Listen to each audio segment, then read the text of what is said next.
Hi friends, Telangana రాష్ట్ర రైతులందరికీ అదిరిపే శుభవార్త. రైతు భరోసా డబ్బులు, రుణమాఫీ డబ్బులు, పెన్షన్ సమానిధి 18 విడత డబ్బులు, 19 విడత డబ్బులు కూడా పడుతున్నాయి. మరి ఎప్పుడు పడుతున్నాయి? అలాగే వ్యవసాయ కూలీలకు కూడా డబ్బులైతే వేస్తున్నారు. మరి ఎవరెవరికి వేస్తున్నారు? ఎలాంటి అర్హతలు ఉండాలి? తెలుసుకునే ముందు లైక్ చేయండి, షేర్ చేయండి, సబ్స్క్రైబ్ చేయండి. పక్కన bell icon all symbol button గంట సింబల్ నొక్కండి. నేను వేసే లేటెస్ట్ అప్డేట్స్, వీడియోస్ నోటిఫికేషన్స్ మీకు వెంటనే అయితే వస్తాయి. లేట్ చేయకుండా అయితే వీడియోలకు అయితే వెళ్ళిపోదాం.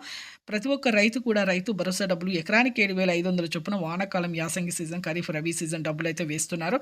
ఎకరానికి 7,500 చొప్పున సంవత్సరానికి మీకు ఈ 2 సీజన్ డబ్బులు 15,000 రూపాయలు అయితే వేస్తున్నారు. 10 నుంచి 20 ఎకరాల వరకు అయితే వేస్తామన్నారు. ప్రస్తుతం అయితే 10 ఎకరాల వరకు అయితే వేయడం జరుగుతుంది. ఈకేవైసీ ఎంపీసీ లింక్ అయితే చేసుకోవాలి. ఈకేవైసీ చేయడం వల్ల బోగస్ ఖాతాలు అనేది తీసివేయడం జరుగుతుంది. అలాగే వ్యవసాయ కూలీలు కూడా వ్యవసాయ అభివృద్ధి జరగడానికి కూడా ప్రతి ఒక్కరికి కూడా 12,000 రూపాయల సంవత్సరానికి తొలి విడత ఇప్పుడైతే 2 విడతలకు అయితే వేస్తున్నారు. తొలి విడత రైతు భరోసాతో పాటు మీకు 6,000 రూపాయలు అయితే వేస్తున్నారండి. ప్రతి ఒక్కరు కూడా ఇక వ్యవసాయ అభివృద్ధి జరగడానికి వేస్తున్నారు. రుణమాఫీ కూడా మాఫీ చేస్తామని చెప్పడం జరిగింది. తుమ్మల నాగేశ్వరరావు గారు కూడా మాఫీ అయిన తర్వాత అలాగే రిన్యువల్ చేసుకొని థ్యాంక్స్.